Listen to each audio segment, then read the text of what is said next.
Today, we shall reflect on the life of St Anselm. Born in Aosta in the Italian Alps, St Anselm came from the noble Lombard family. His mother, Ermenberga, a Burgundian, was a pious woman, but after her death, his father's violence and harshness led Anselm to flee home. After several years of wandering in France, he took the Benedictine habit in 1060 at Bec, where his illustrious countryman, Blessed Lanfranc, had started his famous school. Soon, outstanding for his learning, within a span of 3 years, he was made prior, and after another 15 years, despite his reluctance, he was made the abbot. While at Bec, he wrote his well-known philosophical and theological works, the Monologium and the Proslogium, with the ontological argument for the existence of God. As abbot, Anselm had to cross over to England from time to time in connection with his abbey's English properties.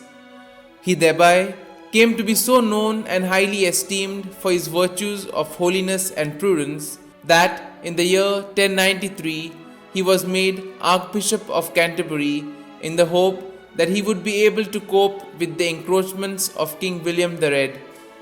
William had kept the See of Canterbury vacant for 4 years after the death of Lanfranc in order to seize its income.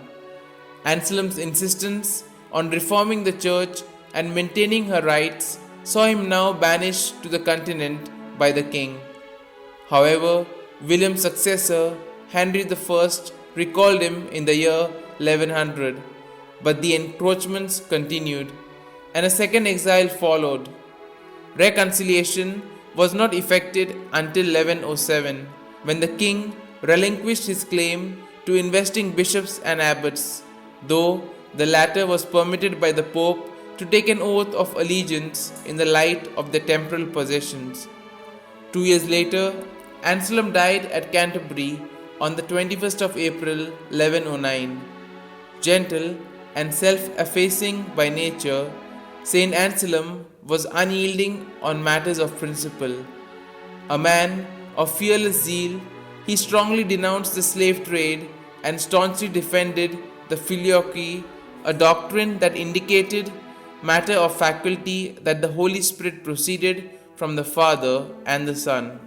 Many important writings of this noble prelate, who was considered the greatest intellect of his age and pattern for all theologians, were composed during his 2 banishments. The deep and abiding influence which his thinking has had upon the Church's philosophy and theology has earned him the titles of Father of Scholasticism and Doctor of the Universal Church.